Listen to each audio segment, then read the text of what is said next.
Greg Shoemaker, TriStateFootball.com. I'm here at Wayne High School with head coach Jay Minton. And Jay, man, year in, year out, it just seems like you guys reload, never rebuilding here at Wayne. And the 2013 class looks like it's pretty stacked again.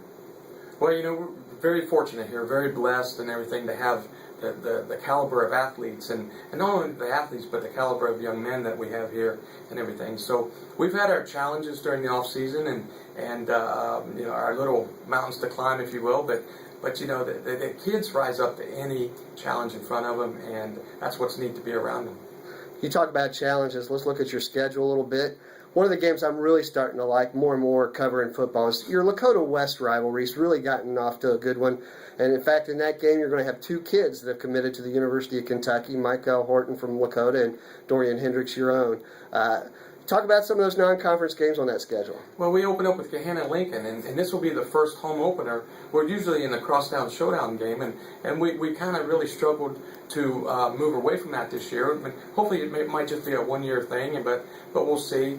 But with Gahanna Lincoln, they're coming in. We haven't had a home opener here in week one for about 13 years now. I've been here 15, and we haven't had one in 13 years. So it's our community's really excited.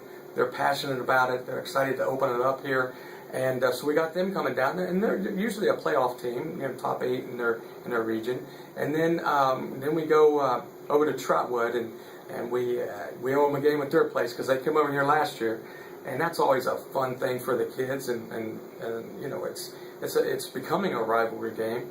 And then week 3, Big Larry Cox brings his guys up here, and Larry's always fun. Gotten to know Larry over the years, and he's become a great friend, and so it's always fun to compete against those guys, and we usually scrimmage them preseason, and this year we won't scrimmage them, we'll play for real. So, but then we get into the GWOC, and that's quite a challenge of its own.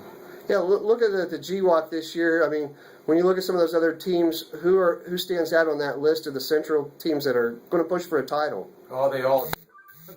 I think we learned that last year.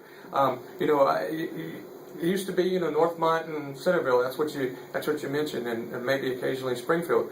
But now, you have Beaver Creek and Fairmont. Andy Alrockery's doing an excellent job down there. And when you play those guys week in, week out, you've got to be prepared and ready to go. And as we saw last year, Beaver Creek snuck up on us and got us at the right at the end. So it's one of those things where, I don't know that there's there's a lot of parity becoming in our league and playing different styles of ball, but makes it even more of a parity. When we look at Division I, Region 4, Southwest Ohio is probably going to split up a little bit between Dayton and Cincinnati. What are you hearing about how Division I, Region 4 is going to go? Oh gosh, I'm hearing so much. I don't know what I don't know if you can, decipher it all and everything, but whatever it is, I think it'll be fun. They just need to get it settled, and so so you can prepare. And I don't like the fact that you might not know until September or sometime that's not ever good, because you like to plan, you like to try to pre-scout and things like that and set up your scouting. But whatever it is, though, it's a team you got to play, and wherever you got to play. If we're in the Cincinnati region, Lord knows we've been down there long enough. But whatever region it moves us to, and whoever moves up or down, we're at Division I like a lot of the GWOC schools are, and I don't think it'll affect us that much. Might be some of the ones that are on the border of Division I might get out of that Super 72 or whatever that group is, but we have to see if the thing's going to pass first, and if it does, then we'll deal with it. But like I say, our kids have to be the best they can be first and foremost. Defensively, it looks like it's going to be one of your strong suits in 2013. Talk about that side of the ball, and what do you like? Well, anytime we've had a great team and great year, we've had great defense, and that's what it really starts with. And we've got not only some great players over there, but some great leaders and some experienced guys. So I think we're going to be quicker to the ball.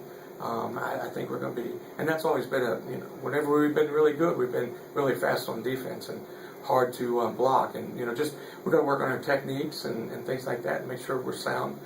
Now on offense, we have to make sure that we're a complement to that defense and keep them off the field. I don't care how good a defense you have.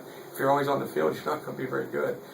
So But our defense should be really special. Sounds good. Jay Minton, the head coach of the Wayne Warriors.